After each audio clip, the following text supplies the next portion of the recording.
చెప్పండి. ఇప్పుడు ఏదైతే ఉందో ఇంకా చూస్తే 2 రోజులు నామినేషన్స్ పడుతున్నాయి కదా. ఇప్పుడు మీ పార్టీ ఏదైతే ఉందో వైఎస్ఆర్ కాంగ్రెస్ పార్టీని ఈసారి ఓడిస్తాము, పాతాళానికి తొక్కేస్తాం అంటున్నాడు పవన్ కళ్యాణ్. ఏంటి తొక్కేసేది లేదు, పెట్టేది లేదు. ఆయన ఒట్టి మాటలే అన్ని. అది 3 పార్టీలు కలిసి వచ్చింది కానీ జగన్మోహన్ రెడ్డిని ఏం చేయలేరండి వాళ్ళు. వాళ్ళ మాటలు వాళ్ళ జెండాలు తప్పితే మనుషులు ఎవరైనా ఉంటున్నారు వాళ్ళంటే చెప్పు. ప్రతి ఒక్కసారి సభలు జరుగుతున్నాయి. జనం ఎవరన్నా జగన్మోహన్ రెడ్డి గారికి ఎంతమంది వస్తున్నారు, జనం వాళ్ళకి ఎంతమంది వస్తున్నారు. కూలిచ్చి 300-400 కూలిచ్చి తీసుకొచ్చుకుంటున్నారు చంద్రబాబు నాయుడు గారు, పవన్ కళ్యాణ్ వాళ్ళు, బీజేపీ వాళ్ళు. అది మరి ఆ జనమే జగన్కి లేరు. అసలు ఖాళీ కుర్చీలు దర్శనం వేస్తున్నాయి. అసలు సభలు పెట్టినా కానీ జగన్ పని అయిపోయిందని చెప్పేసి మాట్లాడుతున్నారు కదా ప్రతిపక్ష పార్టీలో. జనం చూస్తున్నారుగా, ఎంతమంది జనం ఉంది చూస్తున్నారుగా. రాష్ట్రంలో జనం అందరూ చూస్తున్నారు కదండి, టీవీలో చూస్తున్నారుగా ఎంతమంది జనం ఎవరికి వస్తుంది. నేను అంటామని కాదండి, ప్రతి ఒక్కళ్ళు ఎవరైనా అందరు చూస్తున్నారు లేదా. మరి సింపతి కోసం జగన్మోహన్ రెడ్డి మన అంతకుముందు గతంలో కోడిగత్తి, ఇప్పుడేమో గులకరాయ డ్రామా ఆడుతున్నారని చెప్పి అంటున్నారు. అవన్నీ తప్పండి.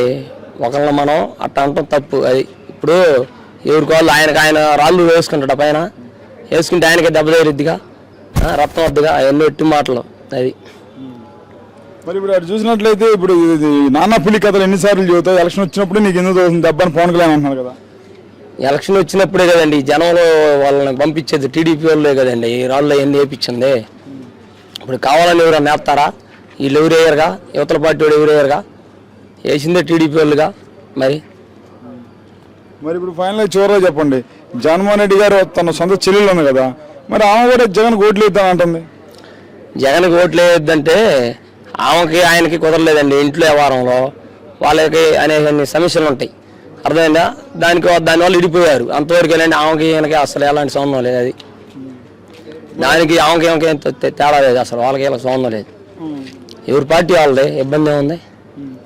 ఇప్పుడు ఏదైతే ఉందో ఇప్పుడు చంద్రబాబు నాయుడు కొడుకు జగన్కి ఈసారి రేపు మా టీడీపీ కార్యకర్తలు జగన్ కుర్చీ మడత పెట్టేస్తారు, జగన్ ఇంటికి వెళ్ళిపోతారు అంటున్నాడు కదా లోకేష్.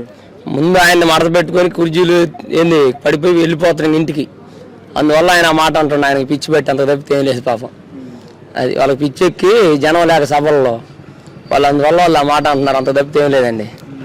అది జగను, అది జగన్ మళ్ళీ వచ్చేది కూడా. ఆయన 150 సీట్లని గెలుస్తున్నాయి, ఆయన ఇబ్బంది లేదు. వయసు వచ్చి 25 పోయినా కానీ మళ్ళీ వచ్చే జగనే అండి. అది ఓకే.